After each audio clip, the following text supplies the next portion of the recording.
Your brain wasn't designed for this much information. It's a simple statement, but it explains a lot about the way we feel every day. For almost all of human history, information was a scarce resource. You learned from your family, your tribe, the seasons, the stars. Your world was contained, and the flow of new knowledge was slow, deliberate, and manageable. Today, that world is gone. This is normal now.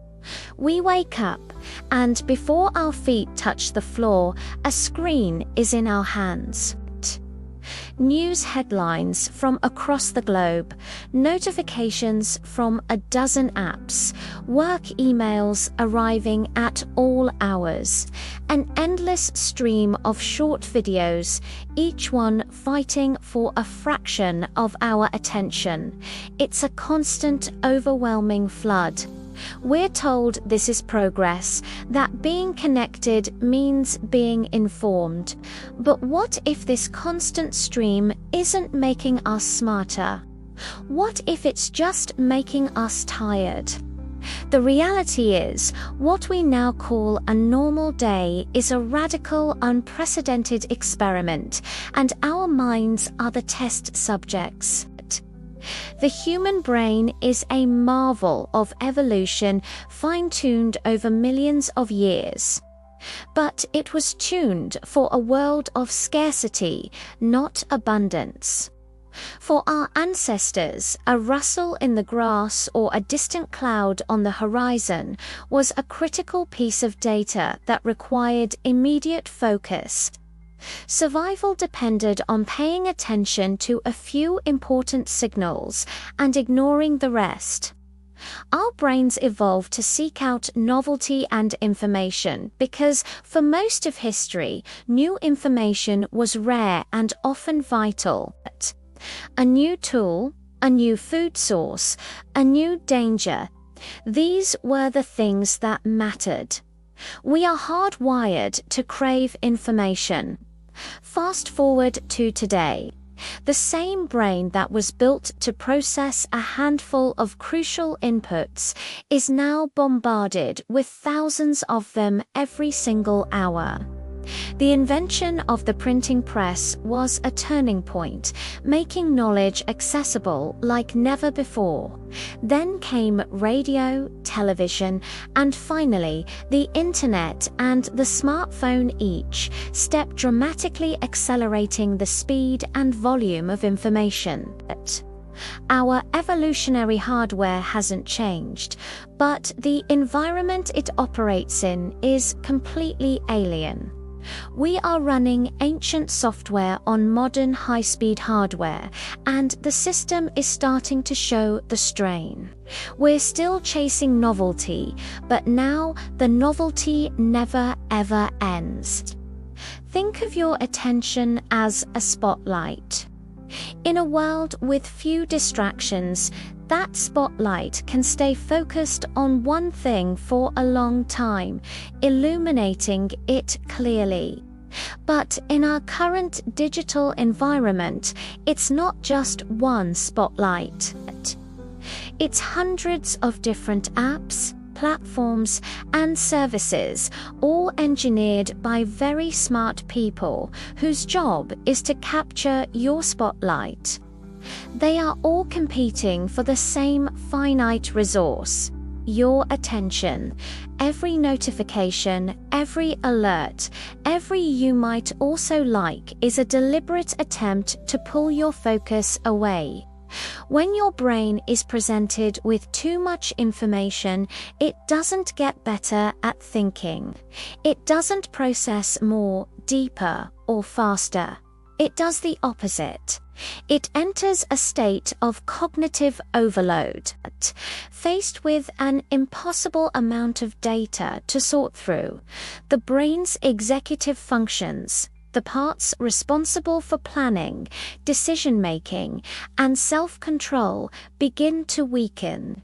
Instead of deep analysis, it resorts to shallow processing.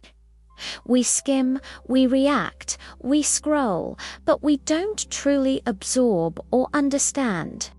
More information doesn't lead to better thinking. It leads to a system shutdown where the mind defaults to its simplest, most reactive state just to cope with the deluge. Every time you switch your attention from one task to another, from writing an email to checking a text message, then back to the email, then to a news alert, you pay a price. This is called context switching, and it's one of the most draining activities for the modern mind.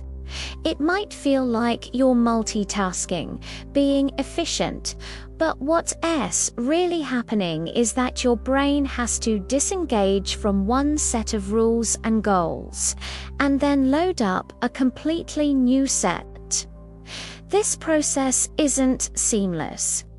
It takes time and, more importantly, it consumes a significant amount of mental energy.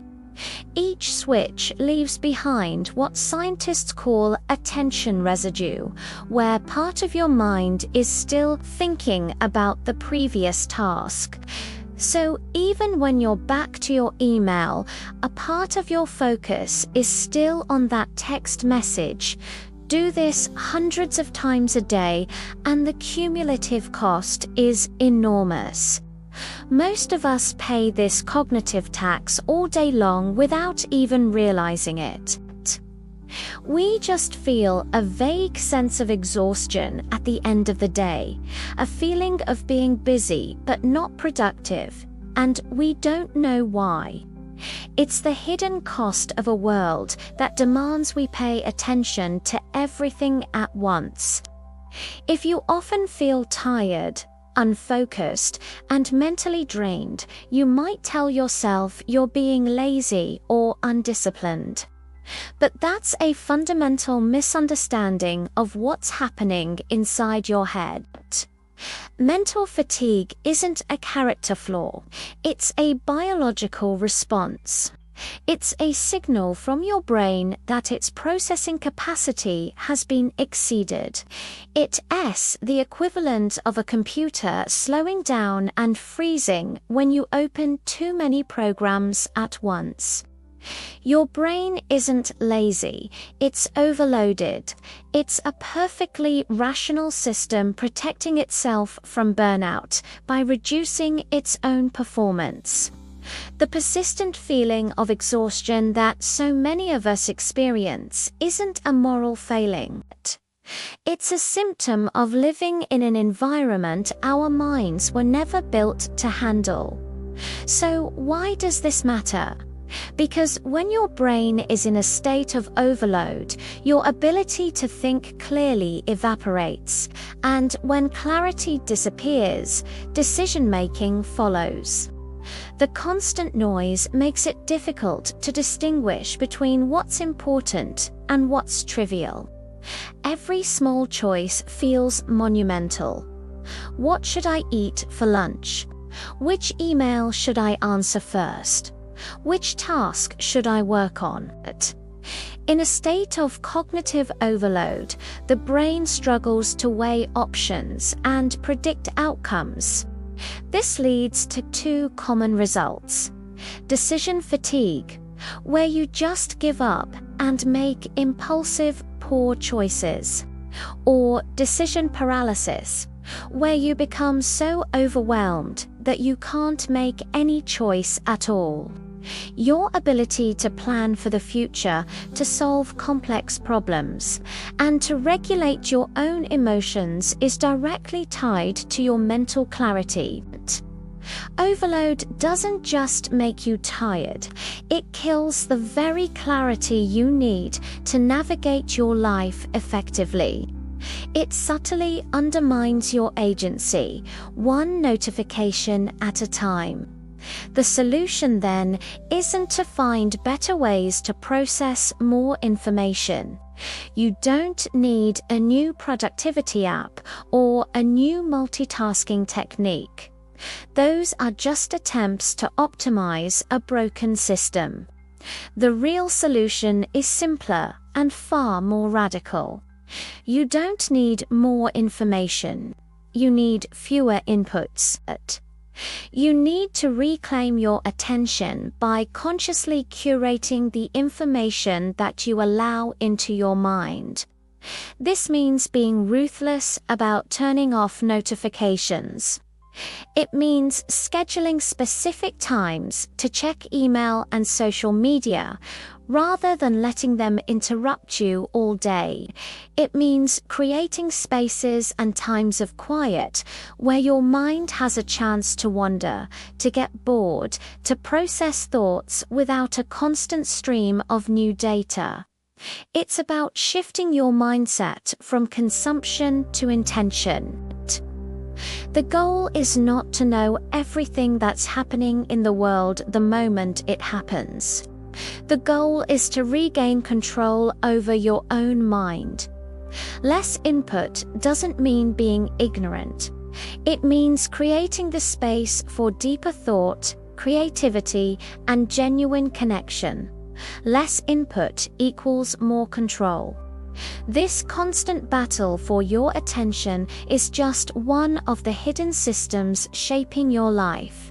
There are many others operating just beneath the surface, influencing your thoughts, your feelings, and your choices every single day. Understanding them is the first step to reclaiming your autonomy. This is only one hidden system. Subscribe to understand the rest.